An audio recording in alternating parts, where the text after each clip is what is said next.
अस्मद्सर्वगुरुभ्यो नमः। श्रीमते रामानुजाय नमः। श्रीपराङ्कुशदासाय नमः। श्रीमदयामुनिमुनिये नमः। श्रीराममिश्राय नमः। श्रीपुण्डरीकाक्षाय नमः। लक्ष्मीनाथसमारम्भां नाथयामुनमध्यमाम् अस्मदाचार्यपर्यन्तां वन्दे गुरुपरम्पराम्। यो नित्यमच्युतपदाम्बुजयुग्मरुक्म व्यामोहतस्तदितराणि तृणाय मेने अस्मद्गुरोर्भगवतोऽस्य दयैकसिन्धो रामानुजस्य चरणौ शरणं प्रपद्ये। श्रीवेङ्कटेशचरणाम्बुजराजहंसं श्रीवानशैलमुनिवर्यपदाब्जभृङ्गं श्रीशालग्रामगुरुवर्यतनूजरत्नं श्रीकेशवार्यपदपङ्कजमाश्रयामि। ध्येयं सदा परिभवग्नमभीष्टदोहं तीर्थास्पदं शिवविरिञ्चिनुतं शरण्यं भृत्यार्तिहं प्रणतपालभवादिपोतं वन्दे महापुरुषते चरणारविन्दं।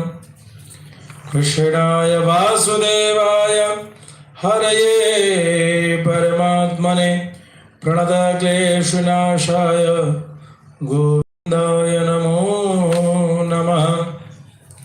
नमामि सर्वं सर्वेशम् अनन्तमजमव्ययं लोकधामधराधारम् अप्रकाशमभेदिनं। नमस्ते सर्वलोकानां जननीमब्जसम्भवां श्रियमुन्निद्र पद्माक्षिं विष्णुवक्षस्थलस्थितां पद्मालयां पद्मकरां पद्मपत्रनिवेक्षणां वन्दे पद्ममुखीं देवीं पद्मनाभप्रियामहं। त्वं सिद्धिस्त्वं स्वधा स्वाहा सुधा त्वं लोकपावनी संध्या रात्रि प्रभा भूतिर्मेधा श्रद्धा सरस्वती। यज्ञविद्या महाविद्या गुह्यवेद्या च शोभने आत्मविद्या च देवी त्वं विमुक्तिफलदायिनी। शान्ताकारं भुजगशयनं पद्मनाभं सुरेशं विश्वाधारं गगनसदृशं मेघवर्णं शुभांगं। लक्ष्मीकान्तं कमलनयनं योगिभिर्ध्यानगम्यं वन्दे विष्णुं भवभयहरं सर्वलोकैकनाथं। वन्दे विष्णुं भवभयहरं सर्वलोकैकनाथं। वन्दे विष्णुं भवभयहरं सर्वलोकैकनाथं। बोलिए नारायण भगवान की जय। भाष्यकार श्री रामानंद स्वामी जी महाराज की जय। श्रीमान बालक स्वामी जी महाराज की जय। जय जय श्रीमन्नारायण भगवान की जय। जय जय श्री राधेश्याम। भगवत बंधुओं, आज हम सभी लोग दूसरे दिवस की कथा में उपस्थित हैं और कल हम सभी ने सुना किस प्रकार से संसार की सृष्टि होती है। विष्णु पुराण पुराणेषु वैष्णवम का जो सिद्धांत है और यामुनाचार्य स्वामी जी की कृपा से, के निर्देश से, के विचार से भाष्यकार श्री रामानुज स्वामी जी ने विष्णु पुराण का अनुसंधान किया और हमें भी, हम सभी वैष्णवों के लिए परम धन स्वरूप में यह विष्णु पुराण उपस्थित है। आइए इसको हम सभी लोग अनुसंधान करें और आप सभी लोग जो इस भाग में जुड़े हैं, आपसे निवेदन, कृपया इस वीडियो को अपने सभी जगह शेयर जरूर कीजिएगा। यह दास पवित्र ग्रंथों के प्रचार प्रसार में सदैव लगा रहता है। यदि आप भी किसी पवित्र ग्रंथ का प्रचार करना चाहते हैं तो आप भी हमारे साथ जुड़ करके एक यजमान बन करके, एक दिन के यजमान बने, 7 दिन के बने, या जैसी श्रद्धा हो उस रूप से आप सेवा करके इस वेद वांग्मय स्वरूप जो भगवान हैं उनके प्रचार प्रसार में, उनके संरक्षण में, संवर्धन में और जनमानस को उससे लाभ पहुंचाने में अपनी महती भूमिका निभा सकते हैं। मैत्रेय मुनि पूछते हैं कि जो ब्रह्म निर्गुण है, अप्रमेय, शुद्ध और निर्मलात्मा है, उसका सर्गादि का कर्ता होना कैसे सिद्ध हो सकता है? ब्रह्म तो निर्गुण है, किसी गुण से युक्त नहीं है, फिर वो एक सृष्टा के रूप में कैसे हो सकते हैं? किसी चीज की रचना कैसे कर सकते हैं? पराशर मुनि ने यहां पर एक उदाहरण दिया है कि भवंती तपताम श्रेष्ठा पावकस यथोष्णता, कि जैसे अग्नि में एक दाहक शक्ति है, अग्नि के ऊपर एक भांड रख दो, एक बर्तन रख दो और उसमें आप चावल रख दो, जल रख दो, वह चावल भात बन जाता है। दूध में रख दो चावल, चीनी और खीर बन जाता है। अग्नि में दाहकता है, उष्णता है, और उसकी उष्णता कैसे है, उस ऊर्जा का क्या परिवर्तन है, कैसे, इसकी सहज स्थिति, स्वाभाविकता है कि अग्नि की ऊर्जा से यह कार्य होता है। ठीक इसी प्रकार से ब्रह्मा की भी सर्गादि रचना रूप शक्तियां स्वाभाविक हैं, इसमें कोई भेद नहीं है, कोई चिंतन, कोई चर्चा नहीं करना चाहिए। भगवान नारायण ही लोक पितामह भगवान ब्रह्मा जी के स्वरूप में रचना करने में प्रवृत्त होते हैं। उनकी आयु 100 वर्ष की है और उनके 100 वर्ष का ही नाम पर है, उसके आधे को परार्ध कहते हैं। भगवान विष्णु काल स्वरूप हैं, उन्हीं के द्वारा ब्रह्मा जी की और अन्य पृथ्वी, समुद्र, पर्वत आदि चराचर जीव हैं, उनके आयु का प्रमाण उसी काल के द्वारा निर्धारित होता है। 15 निमेष, जो पलक झपकने का जो समय उसको निमेष कहते हैं, उसको काष्ठा, 15 निमेष का एक काष्ठा, 30 काष्ठा की एक कला और 30 कला का एक मुहूर्त होता है।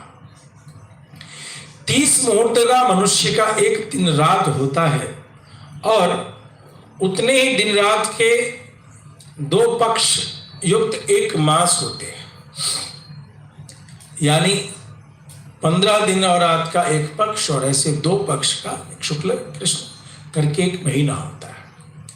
6 ऐसे मास का एक अयन, एक दक्षिणायन और एक उत्तरायण, और इन दोनों अयन मिलाकर के एक वर्ष होता है। यह जो एक दिन और एक रात हुई, यह जो उत्तरायण है वो देवताओं का एक दिन और यह जो दक्षिणायन है देवताओं की एक रात होती है।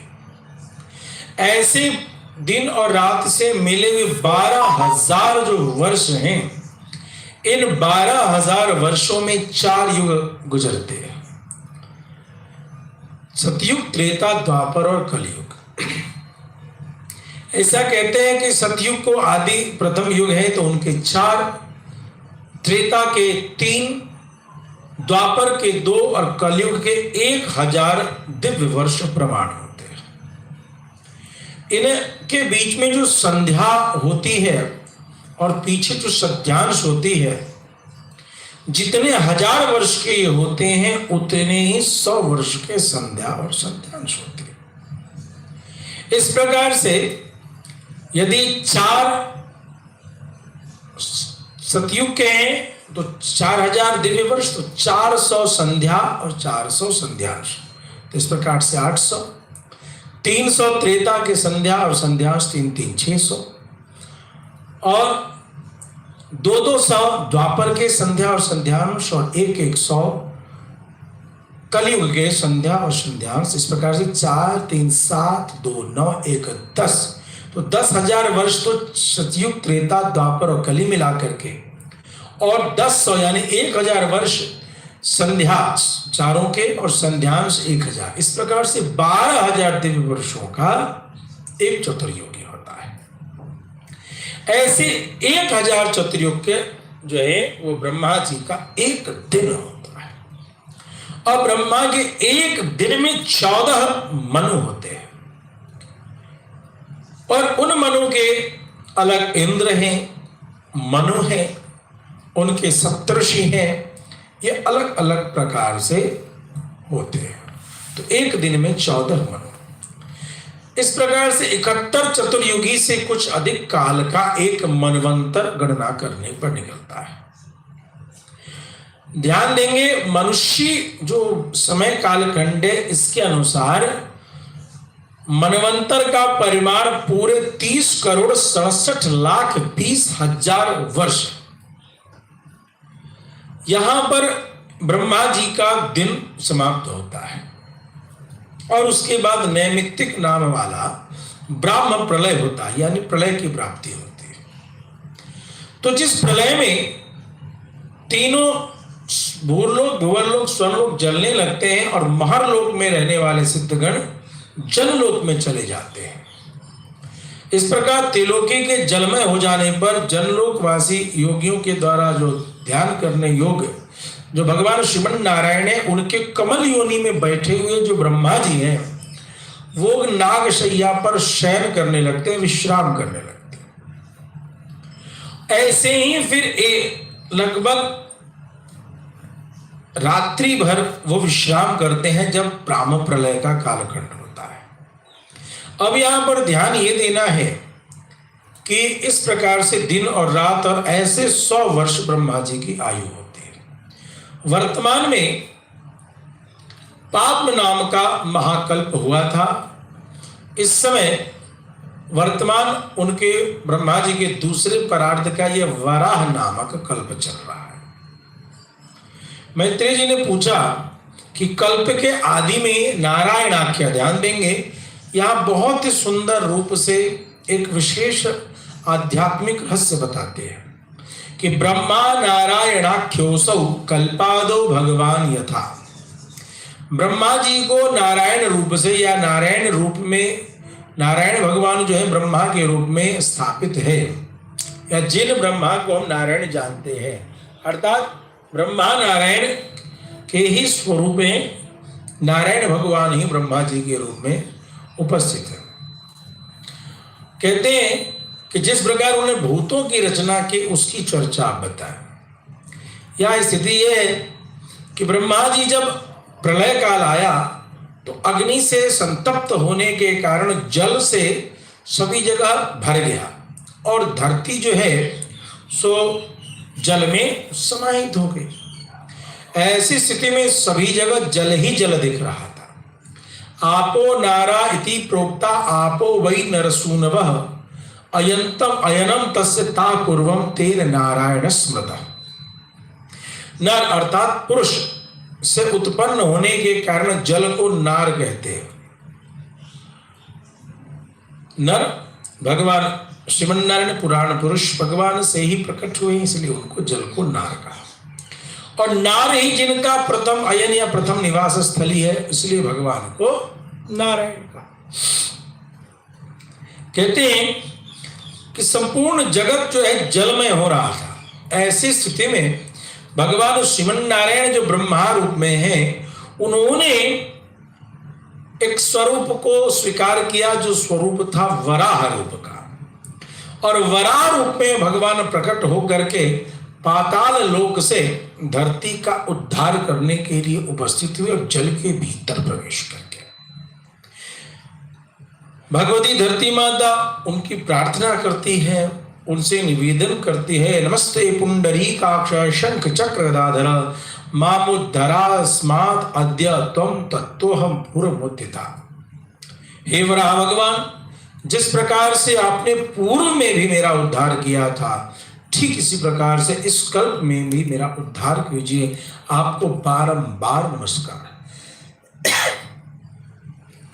यह संपूर्ण सृष्टि, यह संपूर्ण मेरा स्वरूप जल में निमग्न हो चुका है, मेरा आप उद्धार कीजिए। आप परब्रह्म की आराधना करके मोक्षोजन मुक्त हो जाते हैं। भला वासुदेव की आराधना किए बिना कौन मोक्ष प्राप्त कर सकता है। वासुदेवम अनाराध्या को मोक्षम समाप्स्यते। भगवान वासुदेव की उपासना किए बिना, भगवान श्रीमन नारायण की उपासना किए बिना मोक्ष की प्राप्ति किसको हो सकती है?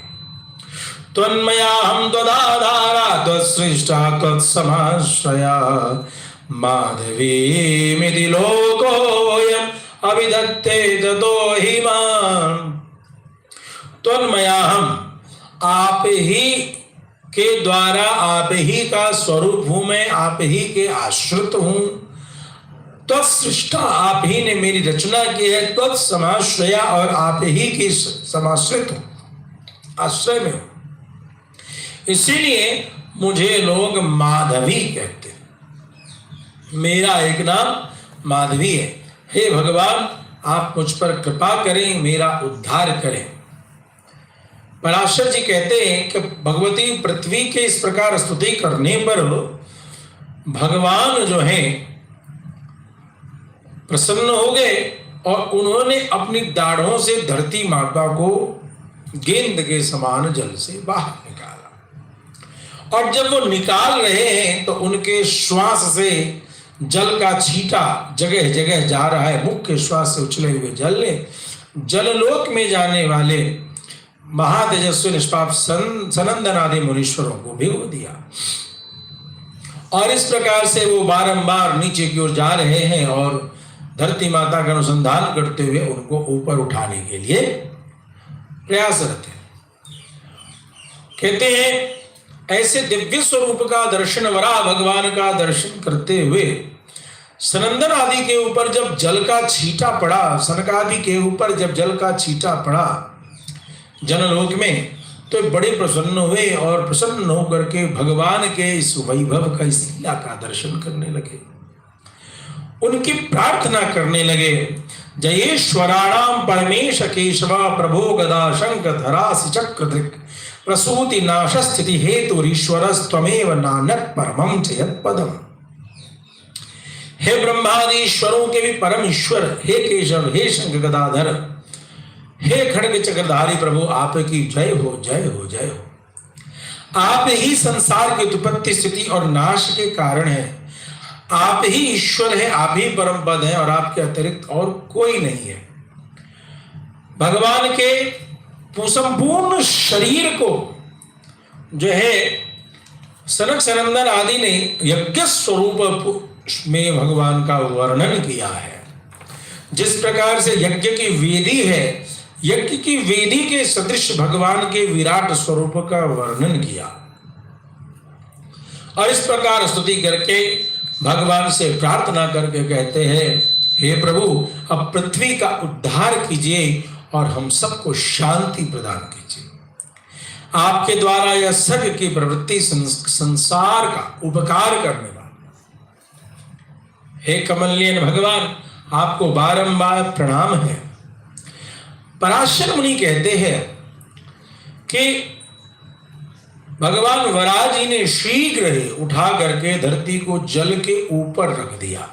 उज्जार क्षितिं क्षिप्रम न्यस्तवांशमां वसी तस्योपरि जलौघस्य महती नौरी विस्थिता विततत्वात् देहस्य न महि याति संप्लवम्।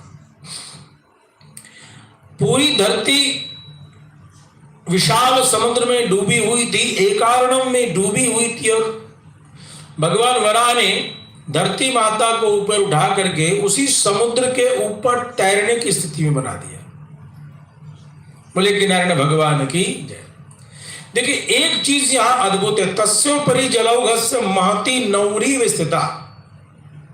जैसे नौका तैरती है किसी जल में, किसी सरोवर में, किसी नदी में, किसी समुद्र में, ठीक इसी प्रकार से संपूर्ण धरती को जो है भगवान ने जल पर तैरा दिया। अच्छा, एक बहुत यहां आवश्यक बात है, हमारे शास्त्र में जो बातें हैं वो कई बार काल्पनिक से लगती है, मगर ध्यान देना होगा कि यहां जो हम देखते हैं कि वर्तमान में जो आगे चर्चा यहां कर रहे हैं कि भगवान ने भू विभागम तथा कृत्वा सप्तद्वीपान यथा तथम भूराद्यां शतरो लोकान पूर्ववत समकल्पयत्, कि धरती के 7 टुकड़े करके उनको 7 अलग अलग नाव के रूप में भगवान ने धरती जल के ऊपर स्थापित कर दिया।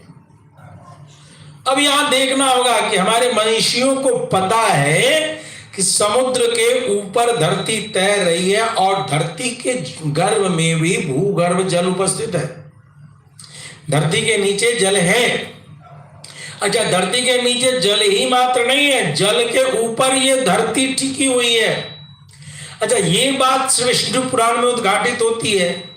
अब आप यहाँ ये देखिएगा, अभी वर्तमान में आप अनुसंधान करेंगे कि तो वर्तमान में भूगर्भ के हमारे वैज्ञानिक लोग इस बात को स्वीकार करते हैं और हम बारंबार कह रहे हैं कि ये जो यूरोप है, ये जो अमेरिका है, ये जो साउथ अमेरिका, नॉर्थ अमेरिका, जो ऑस्ट्रेलिया है, ये जो अफ्रीका है और भारत जो एक अलग जम्बू द्वीप है, यह सभी जो है तैर रहे हैं और समय समय पर ये एक दूसरे से टकराते हैं और जहां टकराते हैं वहां पर थोड़ा सा उठ जाता है धरती और उसी जगह पर थल के उठने पर पर्वत का निर्माण होता है, जिसके अंतर्गत हिमालय को जीवंत पर्वत के रूप में आप लेते हैं। बात समझ में आई? तो यहां पर यह दृष्टिगोचर हो रहा है कि हमारे मनीषियों ने पूर्व में लिख रखा है कि ये जो धरती के 7 अलग अलग टुकड़े हैं, ये टुकड़े धरती जल पर तैर रहे हैं और इनको तैराने वाले कौन है? तो वराह भगवान है।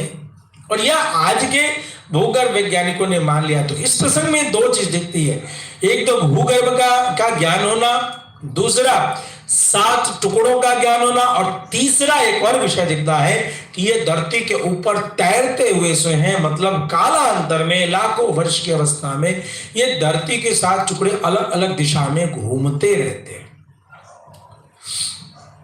तो ये अद्भुत विषय है जिसको हम सभी को ध्यान देना चाहिए। मैत्रेय मुनि इस बात को सुनकर के बड़े ही आनंदित होते हैं और उन्होंने पूछा कि गुरुदेव, हे पराशर मुनि, आपने हमें यह तो बता दिया कि ब्रह्मा जी के लिए धरती कैसे प्राप्त हुई, लेकिन अब इस धरती पर अलग अलग जो सृष्टि है, कोई देवता है, कोई ऋषि हैं, कोई पितर हैं, कोई दानव हैं, कोई मनुष्य हैं, तिर्यक हैं, ये क्या है? इनका निर्माण कैसे होता है और क्यों होता है? इनकी विधि क्या है? इस विधि को आप हमें बताएं। ऐसा करके चर्चा करते हैं। पराशर मुनि के इस प्रसंग के मैत्रेय मुनि के प्रश्न पर पराशर मुनि बड़े प्रसन्न चित्त होकर के कहते हैं कि सुनो, पूर्व में ब्रह्मा जी ने जो सृष्टि की वह अबुद्धि पूर्वक असावधानी के कारण तमोगुणी सृष्टि का निर्माण कर दिया। तमोगुण 5 प्रकार के हो गए। तमो मोह महामोह तामिश्रो यंत्र संगिदा अविद्या पंच परवैषा प्रादुर्भूता महात्मना। तम अज्ञानता, महामोह भोग अज्ञानता मतलब सत्य को नहीं जानना, सत्य को नहीं समझना, नित्य अनित्य के वस्तु के विवेक से रहित हो जाना। मोह विपरीत ज्ञान को ही सत्य समझ लेना, असत्य में ही सत्य का आभास करके उसी पर जीवन को चले चलना। महामोह सदैव ही भोग की इच्छा तृष्णा तृप्ति से परे रहना। तामिश्र क्रोध, यदि किसी वस्तु की प्राप्ति में विघ्न आ जाए, किसी इच्छित मन से इच्छित वस्तु की प्राप्ति न हो तो मन के निर्णय कर वस्तु विवेक का ज्ञान होने पर भी वह नियंत्रण खो बैठना, इसको क्रोध कहते हो। अंधतामिश अभिनिवेश, यानी इस प्रकार से नाश आदि की प्रक्रिया पर पहुंचने की स्थिति को अविद्या का। इनके ध्यान करने पर उन्होंने 5 प्रकार का जड़ नगादि सृष्टि कर दिया। 5 प्रकार का सृष्टि किया। वृक्ष हैं, गुल्म हैं, लता हैं, विरुत हैं, तृण हैं। तो इन 5 प्रकार की सृष्टि को इसने नग सृष्टि के रूप में नगात्मक बहिरंतो प्रकाशश्च संवृदात्मा नगात्मक मुख्या नगा यथा प्रोक्ता मुख्य सर्गस्थ तस्थोयम। इस प्रकार से उन्होंने नग की सृष्टि की रचना की। कहते इसके पश्चात उसमें पुरुषार्थ की असाधि को देख करके कि ये पुरुषार्थ कुछ नहीं कर सकता, उन्होंने अन्य सृष्टि को करना चाहा। तो तस्या विध्यायत सर्गस्त्रितीर्यक स्रोता वर्तता, यस्मात् तिर्यक प्रवृत्ति स तिर्यक श्रोता तदस्मृता। तिर्यक श्रोता यानी जिस तरीके से वायु में वेग होता है, वायु में वेग होता है, ठीक इसी प्रकार से तिरछा चलने वाले जो प्राणी हैं उनको तिर्यक कहा। ये पशु पक्षी आदि नाम से प्रसिद्ध हो गए और प्रायः तमोमय हुए, ये अज्ञानी हुए, विवेक से रहित हुए, और इस प्रकार से यहां पर तिर्यक सृष्टि की चर्चा आती है कि तिर्यक सृष्टि का निर्माण होता है। यहां भी उन्हें पुरुषार्थ का असाध्य अवस्था दिखाई पड़ा, तब उन्होंने पुनः सृष्टि प्रारंभ कर दिया। जो ऊर्ध्व गति के जाने वाले लोग थे, जो विषय सुख के प्रेमी, बाह्य और आंतरिक दृष्टि संपन्न था, बाह्य और आंतरिक ज्ञान युक्त थे, ऐसे ऊर्ध्व दिशा के जाने वाले देवताओं का निर्माण कर दिया। तीसरा देव सर्ग कहलाता है, उसका निर्माण उन्होंने कर दिया। लेकिन इस पर भी ब्रह्मा जी को थोड़ा संतुष्टि तो हुआ कि चलो ये ऊर्ध्व गति के हुए, फिर भी उन्होंने देखा कि ये जो 3 प्रकार के मुख्य सृष्टि हुई है, इन सभी में पुरुषार्थ की प्राप्ति नहीं हो रही। असाध कांस्तु तान ज्ञात्वा मुख्य सर्गादि संभवा। 3 मुख्य सृष्टि होने पर भी ये सभी पुरुषार्थ को नहीं कर पा रहे थे। ऐसी स्थिति में उन्होंने एक और उत्तम साधना करने की, एक और उत्तम साधक सर्ग के लिए चिंतन किया, और जो नीचे की ओर जा सकते हैं, यस्मात् अर्वाक व्यवर्तन्त ततोर्वाक स्रोतसस्तु ते तेज प्रकाश बहुलास्तमो दृक्ता रजोदिका। जो सतोगुण, रजोगुण, तमोगुण, तीनों युक्तों से ऊपर हो करके अर्वाक स्रोत अर्थात जो धरती पर नीचे रहने वाले हैं, ऐसे अर्वाक स्रोत सर्ग का निर्माण किया, जो पुरुष हुए, जो मनुष्य हुए, वो मनुष्य के रूप में चर्चा किया। तो इस प्रकार से पहली सृष्टि महत्त्व की, दूसरी भूत सर्ग, और तीसरी जो है इंद्रिय की सृष्टि हुई। चौथा जो मुख्य सर्ग होता है, जो वैकारिक सर्ग आदि के प्रारंभ है, वहां पर्वत, 5वां तिर्यक स्रोत, 6ठा देव सर्ग और 7वां अर्वाक स्रोत, 8वां अनुग्रह सर्ग, 9वां कौमार सर्ग, इस प्रकार से इनकी चर्चा आती है। पराशर जी कहते हैं कि ब्रह्मा जी ने अपने अलग अलग शरीर के अंगों से अलग अलग योनियों का निर्माण किया। ब्रह्मा जी के जांघों से असुर निर्माण हुए, और उन्होंने जब उस शरीर का त्याग किया तो उसी समय रात्रि का निर्माण हुआ, इसलिए रात्रि में असुर प्रबल होते हैं। ब्रह्मा जी के मुख से सतोगुणी देवता निर्माण हुए, और उन्होंने जब उस शरीर का त्याग किया तो उस शरीर से दिन का निर्माण हुआ, इसलिए सतोगुणी देवता लोग दिन में बलवती होते हैं। कहते हैं उन्होंने आंशिक सतों में अन्य शरीर ग्रहण किया सतोगुणी, और अपने को पितृवत मानते हुए पीठ के भाग से पितृगण के पितरों की रचना की। पितृगण की रचना कर उन्होंने उस शरीर को भी छोड़ दिया।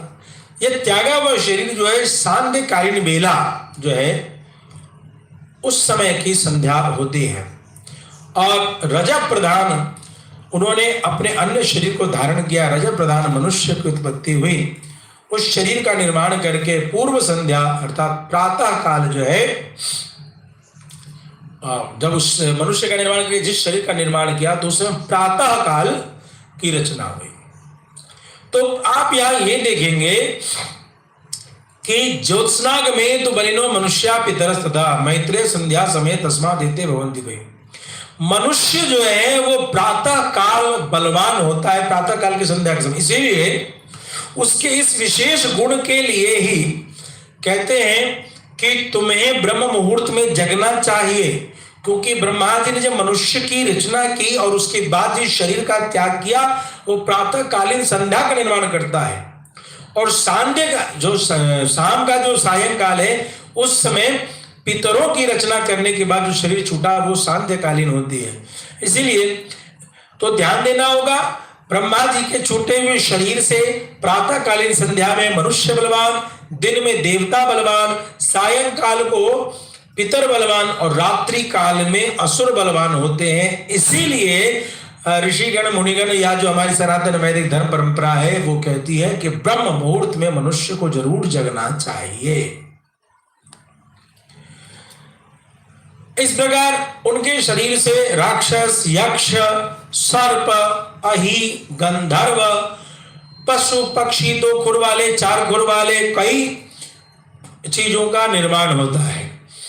ये सभी अलग अलग जो योनियों का निर्माण होता है, इनके बारे में कहते हैं किसी में सतोगुणी प्रधान है, कोई रजोगुणी प्रधान है, कोई तमोगुणी प्रधान है, किसी में थोड़ा ज्यादा सतोगुण, रजोगुण, तमोगुण का बैलेंस है, और इसी में तीनों गुणों को लेकर के मनुष्य की सृष्टि होती है। ये जब भी जिस पूर्व कल्पों में थे, पुनः पुनः सृष्टि होने पर उनकी उन्हीं में फिर प्रवृत्ति हो जाती है। जैसे जैसे कर्म पिछले कल्प में करते थे, अपने कर्मानुसार ही वो इस कल्प में भी उनको वही योनि की प्राप्ति होती है। हिंसा हिंसे मृदु करे, धर्म अधर्म वृदानृते, तद्भाविता प्रबद्धन्ते तस्मात् तस्य रोचते। जो उस समय पिछले कल्प में जो हिंसा करते हो, अहिंसा करते हो, मृदु हो, कठोर हो, धर्मात्मा हो, अधर्मात्मा हो, सत्य बोलने वाले हो, मिथ्यावादी हो, जैसे जैसे पूर्व भावना के अनुसार कर्म करते हो, तम तम प्राप्नोति निश्चितम, उसको अवश्य में प्राप्त करके इस जन्म में, इस कल्प में उनको यु अवस्था की प्राप्ति होती है।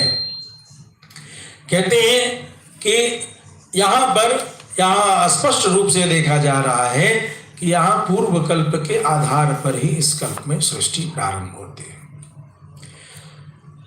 मैत्रेय मुनि ने पूछा कि अलग अलग योनियों की तो चर्चा आपने गुरुदेव कह दी, महामुनि आपने बता दी, अब हमें यह बताएं कि ये जो चातुर्वर्ण हैं, ब्राह्मण हैं, क्षत्रिय हैं, वैश्य हैं, शूद्र हैं, इनका निर्माण कैसे हुआ, क्यों हुआ और इनकी महत्ता क्या है। बहुत सुंदर प्रसंग है। वर्तमान में वर्णाश्रम व्यवस्था पे कुठाराघात करने का अद्भुत प्रयास चलता है और इसके गलत मायने निकाले जाते हैं।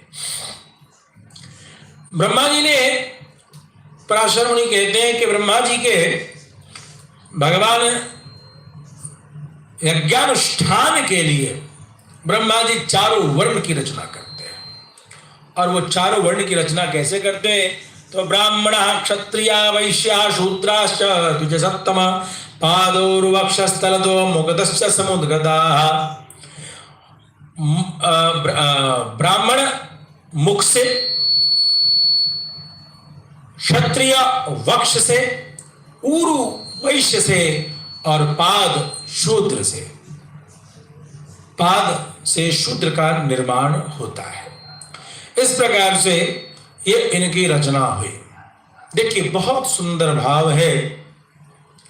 यहां पर जो वर्गीकरण किया जा रहा है उसमें पहले ब्राह्मण, क्षत्रिय, वैश्य और शूद्र की चर्चा आई, लेकिन वहीं जब उसके गुणों का वर्णन आता है तो व्यतिक्रम में आता है पाद अर्थात शूद्र, ऊरु अर्थात वैश्य, वक्ष अर्थात क्षत्रिय और मुख अर्थात ब्राह्मण। इसमें किसको ऊंच कहेंगे और किसको नीच कहेंगे, भैया इसकी बात बता दो।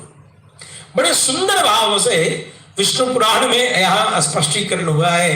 किसको ऊंचा किसको नीचा कहोगे, कहने वाले अपना दिमाग ठिकाने करो। यदि एक तरफ ब्राह्मण श्रेष्ठ है तो दूसरे तरफ भगवान के पाद पैर श्रेष्ठ हैं। यदि तुम ब्राह्मण को श्रेष्ठ मानते हो तो पाद को निकृष्ट कैसे मानोगे, क्योंकि पहले नाम यदि ब्राह्मण होने से श्रेष्ठ हो गया तो पहले नाम पाद आ गया अर्थात पैर आ गया, तो फिर पैर श्रेष्ठ हो जाएगा। तो इसमें क्रम की मात्र बात है और इसमें कोई विशेषता छोटा बड़ा दिखाने का नहीं है। आते इसमें एक और सुंदर सी बात है, 4 वर्णों की रचना मात्र यज्ञानुष्ठान, यज्ञ सनातन वैदिक धर्म की परंपरा की रक्षा करने के लिए हुई कि ये सभी लोग अपने कार्य को करें, और जो अपने कार्य को करते हैं चारों वर्णाश्रम अवस्था में रहते हुए शुद्धे चतासा मनसी शुद्धे दसंसते हरो शुद्ध ज्ञान पश्यन्ति विष्णुवाख्याम येन तत्पदम। अर्थात यहाँ स्पष्ट रूप से पराशर जी कह रहे हैं, ये पराशर मुनि का वाक्य है, सिद्धांत है कि जिस शुद्ध चित्त होने के कारण जो निरंतर शुद्ध स्वरूप भगवान श्री हरि के विराजमान रहने से उनमें शुद्ध ज्ञान प्राप्त होता था, जिससे भगवान उसे विष्णु नामक परम पद को देख पाते थे। चारों वर्णों में रह करके शुद्ध भाव से, किसी से कपट नहीं, किसी से ईर्ष्या नहीं, सब भाव रूप से चातुर्वर्ण्यम मया सृष्टम गुण कर्म भागशः, जो जो गुण कर्म उपस्थित था उसको संपादन करते थे। निष्कपटता भाव से, प्रतिद्वंद्विता किसी से नहीं रहती थी, और इस प्रकार से जो वर्णाश्रम व्यवस्था की रक्षा करते हुए जीवन व्यतीत करते थे, वो शुद्ध ज्ञान भविष्यन्ति विष्णुवाख्याम येन तत्पदम, वो परम पद भगवान विष्णु नारायण को यूं देख लिया करते थे।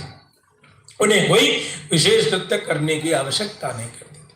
लेकिन फिर काल का प्रवेश होता है त्रेता में, और उसके प्रभाव के कारण आपस में एक दूसरे में लोभ आदि का निर्माण होता है। लोभ होने से एक दूसरे से भय का निर्माण होता है। कोई किसी की संपत्ति न ले ले, पहला भय यहां से प्रारंभ होता है, और उसके लिए घर बनाए जाने लगे, अलग अलग गांव बने, अलग अलग शहर बने, कस्बे बने, टोलियां बनी। क्यों बनी? क्योंकि एक दूसरे से भय होने लगा, कोई हमारा वस्तु न छीन ले। देखिए, परिवार में भी बंटवारा शुरू होता है जब यह होने लगे कि कोई मेरा वस्तु न छीन ले। बस वो दिन दूर नहीं कि अलग अलग घर बन जाएंगे, और अलग अलग घर जब बन जाएंगे तो रिश्ते भी टूट जाएंगे। तो इस प्रकार से यहां भी होने लगा, भय होने लगा, और भय जब होने लगा तो लोगों ने चार दीवारी बनाए और परिग्रह की भावना आई। एक दूसरे से भय आया कि कोई हमारा छीन न ले। घर बने, गांव बने, शहर बने। उन्होंने अलग अलग प्रकार के अपने जीवन यापन करने के लिए कृषि का अवलंबन किया। धान, जौ, गेहूं, तिल, कंगनी, ज्वार, कोदो आदि इस प्रकार से 17 ग्राम्य औषधियों की जातियां हैं। ग्राम्य और वन्य दोनों प्रकार की मिलाकर कुल 14 औषधियां याज्ञिक हैं। कहते हैं कि 14 याज्ञिक औषधियां हैं जो 14 यज्ञ के रूप में उपदेश की जा सकती है। इन्हीं याज्ञिक औषधियों को ही भोजन के रूप में लिया जाना चाहिए। एक बहुत ही आवश्यक प्रश्न है कि भोजन में क्या क्या अन्न हम खा सकते हैं। अभी तो कहते हैं जो कुछ भी खाने को मिल जाए उसको खा लो। तो जो याज्ञिक औषधियां हैं उनका वर्णन यहाँ है। व्रियः सयवा माशा गोधूमाश्चाणवस्तिला प्रियंगो सप्तमा येते अष्टमासु कुलत्थकाः श्यामाकास्त्वत नीवारा जर्तिला सगवेदुकाः तथा वेणुयवा प्रोक्ता तथा मर्कटका मुने। धान, जौ, उड़द, गेहूं, छोटे धान्य, छोटे जो धान होते हैं, चावल, तिल, कांगनी, कुलथी, समा, निवार, बनतिल, गवेदु, वेणुयव और मक्का, ये 14 अन्न ही हैं जो यज्ञ के सामग्रियां हैं, और इन्हें ही भगवान के भक्तों को खाना चाहिए।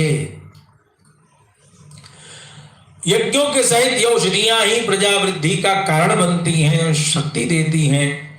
कहते हैं ब्रह्मा जी ने इन अलग अलग प्रकार के लोगों के लिए अलग अलग लोगों की कल्पना की और उनका अधिकार दिया। जैसे कर्मनिष्ठ ब्राह्मणों को पितृलोक दिया, युद्ध क्षेत्र में रहने वाले क्षत्रियों को इंद्रलोक दिया, और व्यापार को करने वाले को वायु, वैश्यों को वायु लोक दिया, सेवा धर्मपरायण शूद्रों को गंधर्व लोक दिया, और इस प्रकार से अलग अलग लोकों में अलग अलग जीवन शैली वाले लोगों को स्थान दिया। बोलिए ज्ञानारायण भगवान की जय। विष्णु पुराण कितने सुंदर भाव से इन रहस्यों को बता रहा है। आइए, कहते हैं पराशर मुनि आगे की चर्चा करते हुए कहते हैं, जो द्वादशाक्षर नाम के चिंतक हैं, अद्यापि न निवर्तन्ते द्वादशाक्षर चिंतकाः, जो भगवान के 12 अक्षर ओम नमो भगवते वासुदेवाय का जो जाप करने वाले हैं, चिंतन करने वाले हैं, अभी तक वो कभी मोक्ष पद से नहीं लौटे। ऐसे परम पद का स्थान ब्रह्मा जी ने द्वादशाक्षर मंत्र के उच्चारण करने वालों को दे दिया। कहते हैं नरक भी बनाए, जो वेदों की निंदा करने वाले हैं, यज्ञों का नाश करने वाले हैं, स्वधर्म विमुक्त पुरुष हैं, उनके लिए नरक की व्यवस्था ब्रह्मा जी ने की।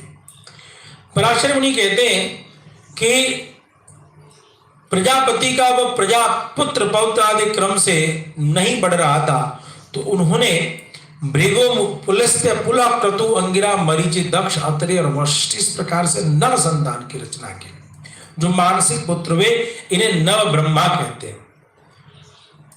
और उनका ख्याति भूति संबोधि क्षमा प्रीति सन्नति ऊर्जा अनुसूया प्रसूति 9 कन्याओं से उनका विवाह भी कराया। कहते हैं ब्रह्मा जी ने पहले सनक सनंदन आदि का निर्माण किया और उनको जब प्रजा सृष्टि करने के लिए कहा तो ज्ञान संपन्न विरक्त होने के कारण उन्होंने इसमें अनिच्छा जताई और वो इससे परे हो गए। इस बात से ब्रह्मा जी थोड़े से रुष्ट हुए और जब उनकी भ्रिकुटी टेढ़ी हुई तो रुद्र का निर्माण हुआ। समुत्पन्न तदा रुद्रो मध्या नार्क समप्रभा, दोपहर के सूर्य के समान तपिश देने वाले रुद्र का निर्माण होता है। वो आधा अर्धनारीश्वर रूप में आए, यानी आधा स्त्री और आधा पुरुष। उन्होंने अपने स्वरूप को 11 महेश और 11 महेशानी, 11 भव और 11 भवानी, 11 रुद्र और 11 रुद्राणी, आपके जो भी नाम से कह सकते हैं, उन अलग अलग रूपों में उन्होंने विभक्त किया।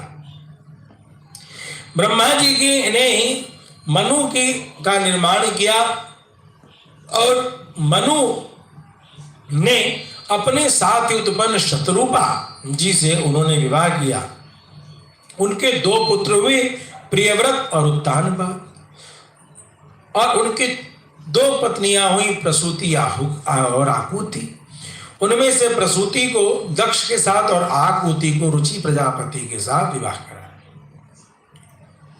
यज्ञ के दक्षिणा से कहते हैं रुचि प्रजापति ने उसे ग्रहण कर लिया और उन दंपति के यज्ञ और दक्षिणा नाम के 2 संतति हुए। दक्ष ने प्रसूति से 24 कन्याएं की और उन 24 कन्याओं के कुल का वर्णन किया। पराशर जी कहते हैं कि जिनकी गति कभी नहीं रुकती, ऐसे भगवान मधुसूदन निरंतर मनु आदि रूपों से संसार की उत्पत्ति, पालन और संहार करते रहते हैं।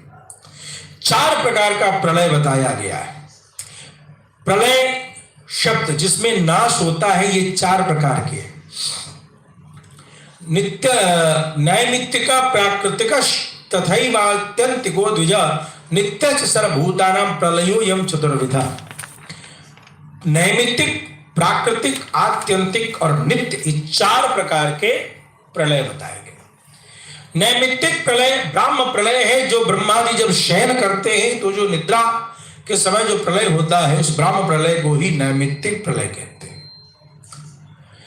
जो प्राकृतिक प्रलय में ब्रह्मांड प्रकृति में लीन हो जाता है, अर्थात 100 वर्ष की आयु होने पर जब ब्रह्मा जी का भी शरीर नष्ट होता है, उनको भी अपना शरीर समाप्त करना होता है, उसको प्राकृतिक प्रलय कहते हैं। ज्ञान के द्वारा योगी का परमात्मा में लीन हो जाना आत्यंतिक प्रलय कहलाता है, और रात दिन जो भूतों का क्षय होता रहता है, उसको नित्य प्रलय कहते हैं।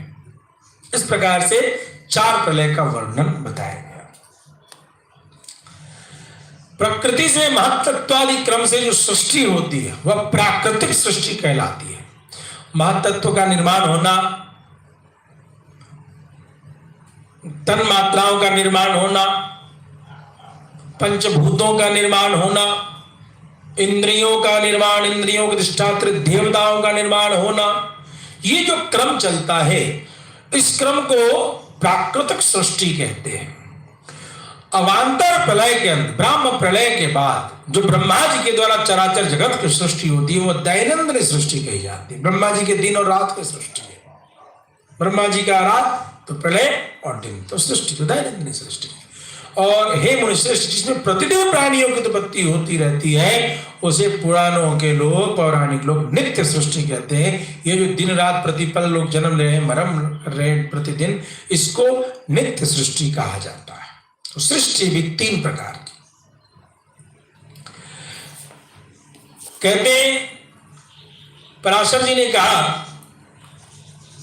कि हे मैत्रेय, मैंने ब्रह्मा जी के तामस सर्ग का वर्णन किया है, अब मैं रुद्र सर्ग का वर्णन करता हूं कि रुद्र की उत्पत्ति होने के पश्चात क्या हुआ। जन्म के बाद वो जोर जोर से रोने लगे और ब्रह्मा जी ने उनसे कहा, किम तुम रोदिशी तुम ब्रह्मार्दंतम प्रत्युवाचार्य, क्यों रोते हो, चुप हो जाओ। उन्होंने कहा, मैं इसलिए रो रहा हूं, नाम दे ही तम सोद प्रत्युवाच प्रजापति, मेरे को नाम दो, मैं इसलिए रो रहा हूं, मुझे किस नाम से बुलाओगे। ब्रह्मा जी के भृकुटी मध्य से संकुचन मात्र से जिनकी सृष्टि हुई खूब रोने लगी। तब उन्होंने कहा, रुद्रस्तम देव नामना शीस मां रोधिर धैर्य मां भाव, जा तू रोता बहुत है इसलिए तेरा नाम रुद्र है, अब मत रो, धीरज धारण कर। और ऐसा कह करके कहने पर भी एवं मुक्ता पुनः सोता सप्त कृत्व रुरोध वही, वो 7 बार और रोया और 7 बार ब्रह्मा जी को चुप कराना पड़ा। तो इस प्रकार से उनके 7 नाम और रखे तथा उन 8 के स्थान पर स्त्री और पुत्र भी निश्चित किए। प्रजापति ने उनका 8 नाम क्या क्या रखा, भव, शर्व, ईशान, पशुपति, भीम, उग्र और महादेव। और उनके स्थान में निश्चित के सूर्य, जल, पृथ्वी, वायु, अग्नि, आकाश, दीक्षित, ब्राह्मण और चंद्रमा, ये क्रमशः उनकी मूर्तियां हैं। सूर्यो जलम मही वायुर्वह्निराकाशमेव च दीक्षितो ब्राह्मण सोम इत्येतास्तनवः क्रमः। अर्थात सूर्य, जल, पृथ्वी, वायु, अग्नि, ये जो 8 हैं, उन 8 स्वरूप के 8 के स्वरूप हैं। तो या हम ऐसे समझ सकते हैं कि इन 8 की पूजा करने से शिव की पूजा सरलता के साथ हो जाती है। और इनके क्रमशः सुवर्चला, उषा, विकेशी, अपरा, शिवा, स्वाहा, दिशा, दीक्षा, रोहिणी नाम की पत्नियां हैं जो रुद्राणियां हुई। हे महाभाग, ये संपूर्ण जगत इन्हीं के पुत्र पौत्र आदिकों से भरे हुए हैं। शनैश्चर, शुक्र, लोहितांग, मनोजव, स्कंद, सर्ग, संतान और बुध, ये क्रमशः उनके पुत्र हैं। ऐसे भगवान रुद्र ने प्रजापति दक्ष की अनिंदा पुत्री सती को अपनी भार्या रूप से ग्रहण किया। उन सती ने दक्ष के यज्ञ में कुपित होकर के अपने शरीर का नाश किया और पुनः मीना के गर्भ से हिमाचल की पुत्री रूप में होकर के पार्वती के रूप में उमा के नाम से वो उपस्थित हुई और उन्होंने भगवान शंकर से पुनः विवाह किया। मृगु के द्वारा ख्याति ने धाता विधाता नामक 2 देवताओं को तथा लक्ष्मी को जन्म दिया जो भगवान विष्णु की पत्नी हुई। बोलिए किनारायण भगवान की जय। अब यहां मैत्रेय मुनि ने पूछा कि गुरुदेव, हमने तो यह सुना है कि क्षीर सागर से भगवती लक्ष्मी प्रकट हुई हैं और यहां आप कह रहे हैं कि वह भृगु की पत्नी ख्याति से लक्ष्मी के रूप में प्राप्त हुई, तो यह क्या है। पराशर जी मुस्कुराने लगे और कहने लगे, सुनो, क्या तुम लक्ष्मी को भगवान श्रीमन नारायण से अलग मानते हो। अर्थो विष्णुर्यम वाणी नीतिरेशा नयो हरि, बोधो विष्णुर्यम बुद्धिर धर्मो सो सत्क्रिया त्वयम। विष्णु अर्थ है तो ये वाणी है, हरि नियम है और ये नीति है।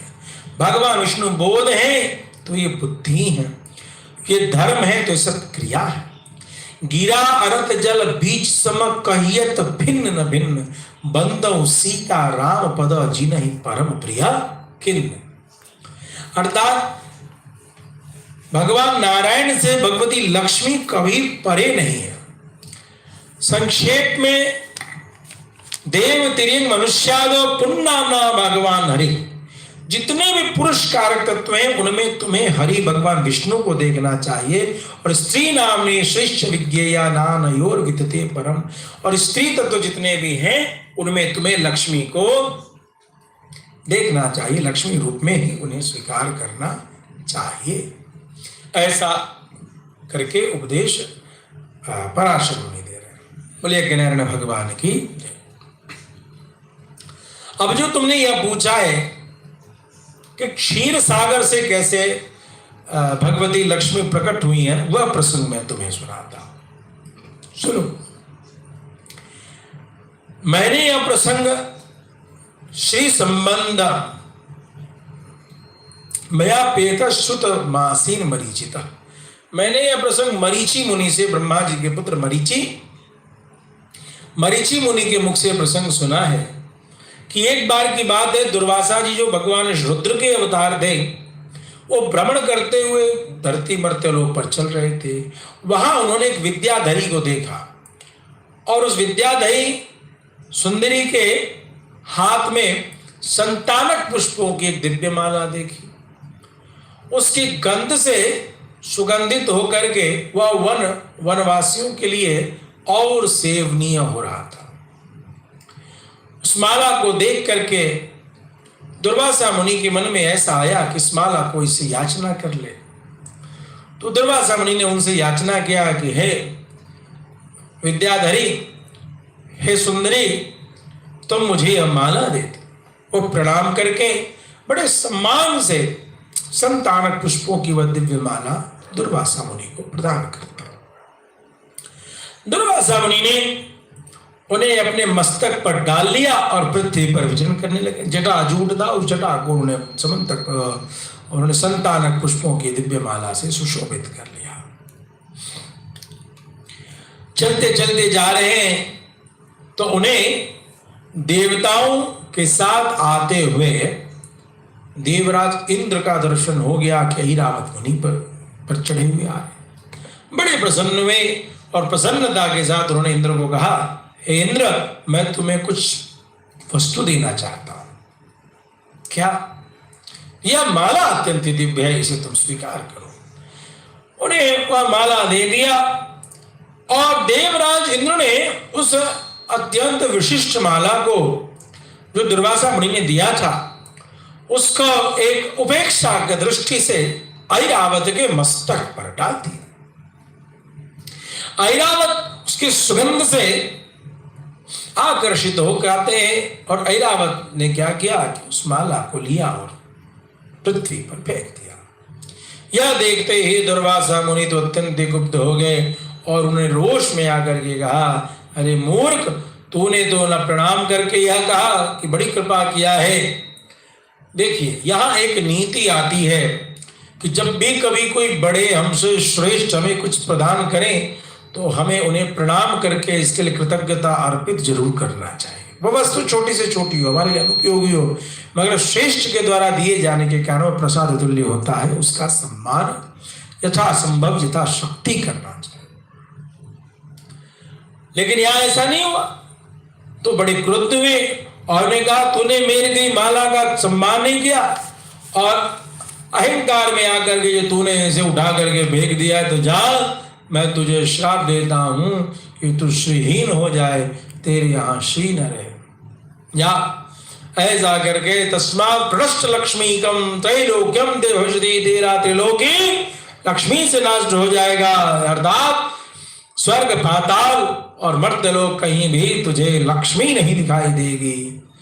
अब तो इंद्र जो है बारंबार क्षमा मांग रहे हैं, मुझे क्षमा कीजिए, मुझे क्षमा कीजिए, मुझे क्षमा कीजिए। ऐरावत हाथी से उतर गए, दंडवत करने लगे, प्रणाम करने लगे। दुर्वासा के कोप को भला कौन नहीं जानता। लेकिन इंद्र के इतना विनय करने पर भी दुर्वासा जी ने कहा कि तू मुझे कोई सामान्य ब्राह्मण जानता है मूर्ख? तुझे तो गौतम जी ने, वशिष्ठ मुनि ने तेरी स्तुति करके तुझे माथे पर चढ़ा रखा है, तुझे बहुत चढ़ा रखा है। तेरा ऐसा हृदय विनय करने से क्या होगा? मैं क्षमा नहीं कर सकता, जा। इस प्रकार से उन्होंने जो है कोई भी उन पर दया नहीं दिखाई। परिणाम स्वरूप त्रिलोकी से श्री का नाश हो गया, कहीं भी कुछ नहीं रहा। निस्सत्वा सकला लोका लोभा द्युपहतेन्द्रिया। सभी जगह से सत्व अर्थात सामर्थ्य का नाश हो गया और तुच्छ वस्तुओं के लिए भी लोग लालायित रहने लगे। जहाँ सामर्थ्य होता है यथा सत्वम ततो लक्ष्मी सत्वम भूत्यनुसारी च, जहाँ सामर्थ्य होता है वही लक्ष्मी रहती है और सत्व भी लक्ष्मी का ही साथी है। अर्थात दोनों का अन्योन्याश्रय संबंध है। जहाँ सामर्थ्य नहीं वहां लक्ष्मी नहीं, और जहाँ लक्ष्मी नहीं वहां सामर्थ्य नहीं। निश्चिकाणाम कुतः सत्वम विनादेन गुणा कुतः, जो निसत्व है, जो निश्री है, जिसपे लक्ष्मी नहीं है, उनको सामर्थ्य की प्राप्ति कहाँ, और बिना सामर्थ्य के गुण कैसे ठहर सकते हैं। सब गुण व्यर्थ सिद्ध होते हैं। बल शौर्याद्य भावश्य पुरुषाणाम गुणैर्विना, बिना गुणों के पुरुष में बल शौर्य आदि सभी का अभाव हो जाता है। और निर्बल तथा अशक्त पुरुष जो निर्बल हो जाए, लंघनीय समस्तस्य बल शौर्य वर्जिता, जिसमें बल नहीं हो, जिसमें शक्ति नहीं हो, ऐसे पुरुष का सदा सर्वदा ही अपमान होता है। भवत्या पद्धस्ता मतिर्लंघिता प्रतिता अपमान, अपमानित होने पर प्रतिष्ठित पुरुष की बुद्धि बिगड़ जाती है। इस प्रकार त्रिलोकी के श्रीहीन और सत्वरहित हो जाने पर दैत्य और दानवों ने देवताओं पर चढ़ाई की। या एक चीज बहुत स्पष्ट है, लंघनीय समस्तस्य बल शौर्य वर्जिता, बल और शौर्य के बिना मनुष्य का लंघन अपमान सदा सर्वदा होता रहता है। वर्तमान में जो हम सभी राजनीतिक घटनाक्रम देख रहे हैं कि हमारे यशस्वी प्रधानमंत्री जी बार बार हमें कहते हैं कि हमें अपने भारत के जो बल का, जो शौर्य का जो उपक्रम है, उसे आत्मनिर्भर बनाना होगा और उसके लिए स्वदेशी बनना पड़ेगा। भारतीय वस्तुओं का उपयोग करना पड़ेगा, भारतीय पद्धतियों का भी। मैं मोदी जी से निवेदन करूंगा कि आप भारतीय वस्तुओं की तो चर्चा कर रहे हैं, मगर भारतीय मान्यताओं, भारतीय पद्धतियों से बच रहे हैं, जबकि यह भारत भारतीय पद्धतियों का के कारण ही सदैव से सुरक्षित रहा है। खैर, तो उसका जरूर वर्धन करना चाहिए हम सभी को मिलकर के। जब हम सभी बल और पौरुष का वर्धन करते रहेंगे, नायम आत्मा बलिने न लभ्य, आत्मा भी निर्बलों को प्राप्ति नहीं होती है, ध्यान देने योग्य बात है, उपनिषद कहता है। इसलिए बल और पौरुष के बल पर उसको वर्धन करके हमें हमारे राष्ट्र को भी बल और पौरुष से युक्त करना चाहिए। और अंत में यहां क्या हुआ कि देवताओं ने आक्रमण कर दिया और वो पराजित हो गए, वो भागने लगे। अग्नि देवता को आगे करके ब्रह्मा जी के पास गए और ब्रह्मा जी के पास जब जाकर के स्तुति विनय करते हैं कि हमें रक्षा कौन करेगा, ब्रह्मा जी ने उनसे कहा कि तुम्हारी रक्षा परमात्मा परब्रह्म भगवान श्रीमन नारायण ही करेंगे। चलो उनकी स्तुति करो, उनकी प्रार्थना करो। सभी देवगणों से इस प्रकार कह करके लोक पितामह ब्रह्मा जी उन सबके नेतृत्व करते हुए उन्हें क्षीर सागर पर ले गए। और क्षीर सागर पर जाकर के नमामि सर्वं सर्वेशम अनंतम अजम अव्ययम लोकधाम धराधारम प्रकाशम अभेदिनम। हे समस्त अणुओं से भी अणु, पृथ्वी आदि समस्त गुरुओं से भी जो गुरु हैं, नारायण मणीयान समाशेषानाम मणीयसाम समस्तानाम गरिष्ठम च भूरादीनाम गरीयसाम, उन निखिल लोक विश्वाम पृथ्वी के आधार स्वरूप अप्रकाश्य, जिसको कोई प्रकाशित नहीं करता, प्रकाशम सभी को प्रकाशित करता है, उसे कोई जानने वाला नहीं है, वह सबको जान। प्रकाश मतलब ज्ञान, उसे कोई जान जा संभव है लेकिन वह सबको जानता है। ऐसा भाव अप्रकाश्य का लेना चाहिए। भेद्य निर्विकार है, सर्वरूप है, सर्वेश्वर अनंत अजय भगवान श्रीमन नारायण को मैं बारंबार प्रणाम करता हूँ। ये भगवान जो है समस्त कारणों के कारण है, कार्य स्वरूप है, कारण स्वरूप है, कारणों के भी कारण है, कार्य के भी कारण है। जो महातत्व के कार्य, अहंकार के का भी कार्य, तन्मात्रा और उसके कार्य, भूत पंचक के भी कार्य, ब्रह्मांड जो स्वयं है उसके कार्य, ब्रह्मा दक्षादि आदि, ब्रह्मा और दक्षादि पुत्र जो नव ब्रह्मा है, उन सब के भी कार्य बुद्ध जो है जो सभी इन अलग अलग पुत्र पौत्र आदि के रूप में उपस्थित हैं, इन सब के कारक हैं, कार्य हैं, ऐसे भगवान को मैं बारंबार प्रणाम करता हूँ। यहाँ ब्रह्मा जी ने स्तुति करते हुए यस्यायुधायुधां शांशे विश्वशक्तिरियं स्थिता परब्रह्म स्वरूपम यत् प्रणमामस्तमव्ययम्, जिसके 10,000वें अंश के 10,000वें अंश की प्राप्ति होने पर यह विश्व रचना की शक्ति स्थित है, वह जो पर ब्रह्म स्वरूप है, उस अव्यय को हम प्रणाम करते कर। तो इस प्रकार यहाँ पर हम देखें सुंदर कांड में एक बहुत ही सुंदर पंक्ति आती, जाके पल्लवलेश थे जीते चराचर झारितास दूत में जाकर हरियाणा प्रिया नारी। अर्थात जो तनिक मात्र अंश 10,000वें के भी 10,000वें अंश की प्राप्ति से संसार की सृष्टि पालन संहार की शक्ति आ जाती है, ऐसे भगवान श्रीमन नारायण को प्रणाम करते हैं।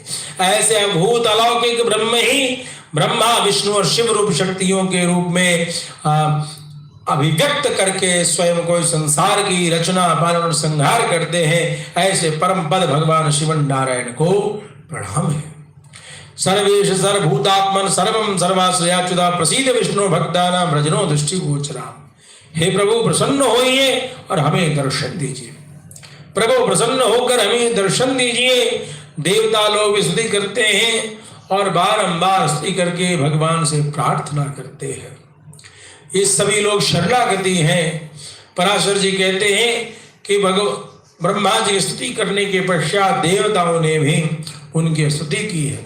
कहते हैं देवताओं ने बहुत सुंदर एक बात की, तावत आर्ति तावांजा तावन मोह सदा सुखम यावन न याति शरणम त्वाम अशेषागनाशनम। इस संसार में जब तक जीव संपूर्ण पापों का नष्ट करने वाले आपकी शरण में नहीं आते, तभी तक उसमें दीनता, इच्छा, मोह और दुख, कष्ट रहता है। भगवान कहते हैं जहां सुमतिता संबंधी नाना, जहां कुमतिता विपत्ति निदाना, जहां भगवान से विरह दूर होने की मति हो, वहां अलग अलग प्रकार की विपत्ति आती है, और जहां सुमति है, भगवान की भक्ति है, भगवान की शरणागति है, वही सारे संपत्ति ऐश्वर्य की प्राप्ति होती है। देवता गण कहते हैं कि हम आपकी शरण में आए हैं, हम पे प्रसन्न हुए। भगवान श्रीमन नारायण प्रसन्न होकर के कहते हैं कि सुनो, हाँ प्रकट हुए, और भगवान हरि ने प्रसन्न होकर के कहा कि आप संपूर्ण औषधियां लाइए और अमृत की प्राप्ति के लिए क्षीर सागर में रख दीजिए। मंदरांचल को मथानी बनाइए, वासुकी नाग को नेति बनाइए, और दैत्य और दानवों के सहित मेरी सहायता से मत कर अमृत निकालिए। उस अमृत की सहायता में मैं आपकी सहायता करूंगा। चूंकि आप भी समनीति के, आप देव दैत्यों के पास जब जाएंगे तो आप उनसे कहिएगा कि सामान्य फल भोक्तारो यूयम वाच्या भविष्य था, कि आप मेरा साथ सहयोग देंगे तो उस अमृत मंथन से, समुद्र मंथन से जिन वस्तुओं की प्राप्ति होगी वह बंटवारा आपको भी प्राप्त होगा। ऐसा कह करके आपको वो अमृत मिलेगा और आप सबल और अमर हो जाएंगे। तुम्हारे द्वेषी दैत्यों को अमृत न मिल सकेगा, तुम चिंता न करो, मैं ऐसी युक्ति करूंगा, और उनके हिस्से में केवल समुद्र मंथन का क्लेश ही आएगा। भगवान कहते हैं पराशर जी कि आकाश से, मार्ग से ये सारी औषधियां लाई गई जगह जगह से, और उनको जो है सो क्षीर सागर के जल में डाला गया। मंदरांचल की मथनी बनाई गई, नाग की, वासुकी नाग की नीति बनाई गई। देवता लोग पूंछ की ओर और दैत्य लोग मुख की ओर हो गए। मुख की ओर जब विष होता तो उस विष के वायु से दैत्य लोग जलने लगे, और उनसे वो तप्त होते। लेकिन उसी उष्णता से जो जल उड़ता, जो वाष्प बनता, तो जो बादल होकर के गिरता, उस वृष्टि से जो है सो देवताओं को सुख मिलता।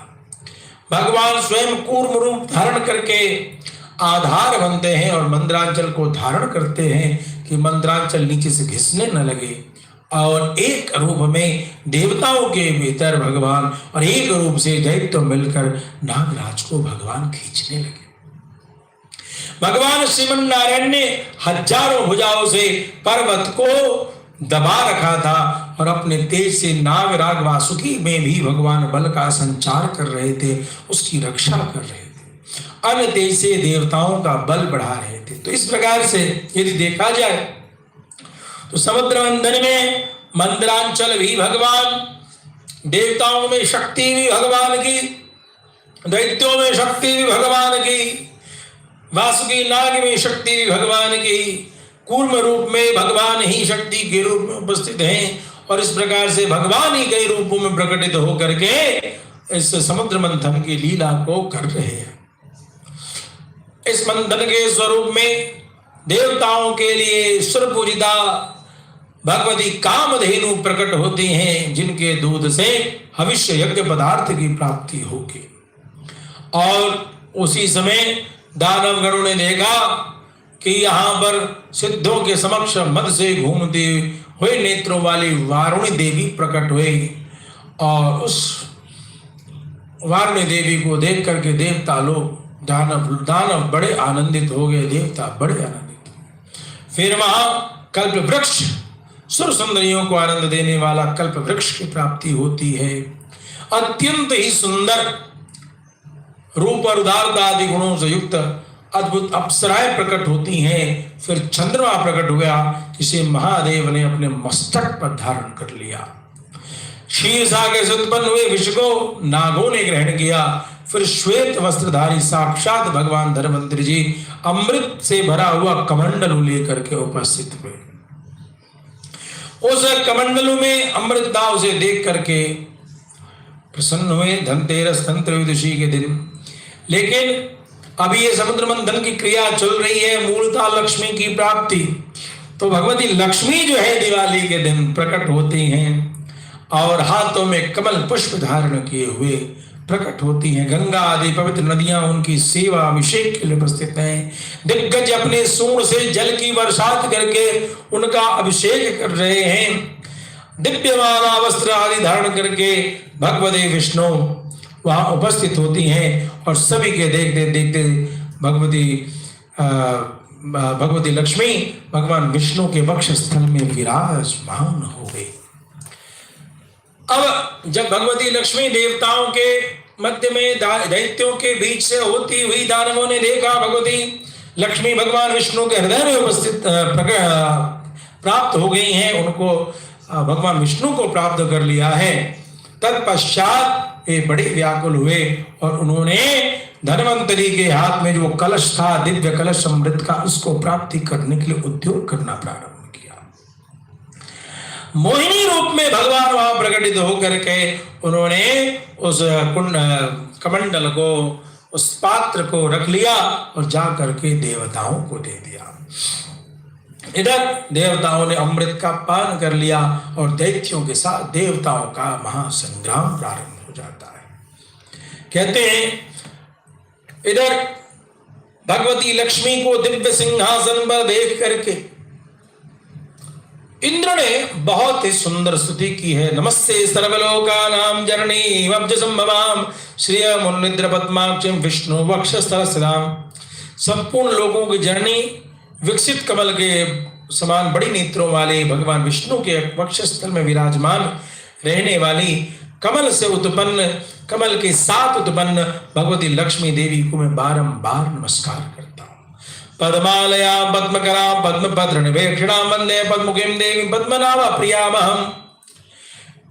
कमल में ही जिनका वास है, कमल दल के समान जिनके हाथों में कमल हैं, जिनकी आंखें कमल के समान है, ऐसे कमल मुखी, कमल नाभ प्रिया, पद्मनाभ प्रिया यानी भगवान विष्णु की प्रिया भगवती कमला देवी को मैं नमस्कार करता हूं।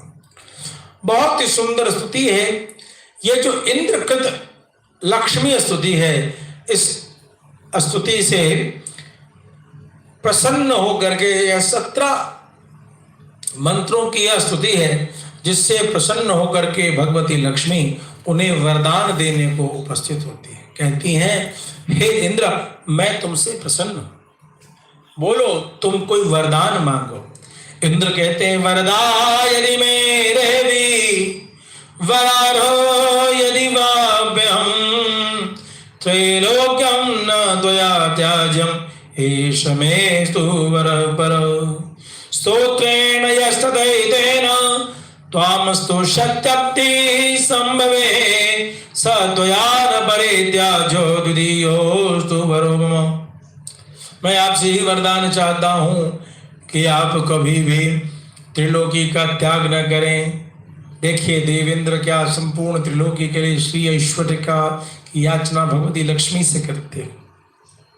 और हे भगवती समुद्र संभवे, हे भगवती लक्ष्मी दूसरा वर मुझे यह दीजिए कि मैंने जो स्तुति की है इस स्तुति का जो भी प्रार्थना करे उसका आप कभी त्याग न करें। भगवती लक्ष्मी प्रसन्न होकर के कहती है कि मैं तेरे स्तोत्र से बहुत ही प्रसन्न हूँ। जो मनुष्य प्रातः काल सायंकाल के समय स्तोत्र से मेरी स्तुति करेगा मैं कभी विमुख नहीं होंगी, मैं उससे सदैव प्रसन्न रहूंगी। और इस प्रकार से भगवती लक्ष्मी जो है भगवान विष्णु को पुनः प्राप्त होती है। कहते हैं पराशर मुनि ने यहां कहा कि देखो लक्ष्मी जी पहले भृगु जी के द्वारा ख्याति नामक स्त्री से उत्पन्न हुई थी, फिर अमृत मंथन के समय देव और दानवों के प्रयत्न से समुद्र से प्रकट हुई। संसार के स्वामी भगवान विष्णु जब जब अवतार धारण करते हैं तब तब भगवती लक्ष्मी वहां उपस्थित जरूर होती है। जब भगवान सूर्य के रूप में हुए तो वो पद्म के रूप में, कमल के रूप में हुई, इसलिए पद्मा कहलाए। जब परशुराम के रूप में भगवान हुए तो पृथ्वी बनी, जब राम के रूप में हुए तो सीता बनी, और जब कृष्ण के रूप में हुए तो भगवती रुक्मिणी के रूप में हुई। इस प्रकार अलग अलग रूपों में जब भी भगवान आते हैं तब तब भगवती लक्ष्मी भी वहां उपस्थित जरूर होती है। इस कथा को जो आज हम सभी ने सुना, पठते यैश्चृणुयात् जन्मा लक्ष्मा यश्च पठेनरा श्रियो न विच्युतस्तस्य गृहे यावत् कुलत्रयम्। जो भगवती लक्ष्मी के प्राकट्य के इस कथा को जो सुनता है उसके घर में सदैव ही भगवती लक्ष्मी विराजमान रहती है। उसके तीनों कुलों के रहते हुए कभी लक्ष्मी का नाश नहीं होगा, अर्थात उसके कुल में सदैव लक्ष्मी की कृपा बनती रहती है। जिस घर में लक्ष्मी जी के स्तोत्र का पाठ होगा उस घर में कभी भी कला और दरिद्रता कभी नहीं ठहर पाएगी। और आगे की बात को कल हम सभी सुनेंगे। भृगु के वंश आदि की चर्चा को, जो मैत्रेय मुनि की शंका रही है कि भृगु जी की चर्चा को बताएं, ध्रुव जी की कथा और ध्रुव जी ने तपस्या करके कैसे भगवान की प्राप्ति की, इन सभी कथाओं को कल के प्रसंग में हम सभी सुनेंगे। तो आप सभी से निवेदन है, यह दास अपने सामर्थ्य के अनुसार, अपने बुद्धि के अनुसार एक छोटा सा प्रयास कर रहा है। विष्णु पुराण जैसे पवित्र ग्रंथ का पारायण का प्रवचन आज सुनने को नहीं मिल रहा है। इसके प्रचार प्रसार में दास लगा हुआ है। आपसे यही निवेदन करेगा कि आप भी इसमें सहयोग करें। नित्य प्रति इसका पारायण इस नवरात्र के अवसर पर चल रहा है। दिन में आप इसमें यजमान बन सकते हैं। हमारे नंबर पर संपर्क करके एक दिन के यजमान बन सकते हैं और इसमें सहायता आर्थिक रूप से भी कर सकते हैं। नित्य प्रति दिन में पारायण होता है और सायंकाल 7:30 के बाद इसका प्रवचन होता है।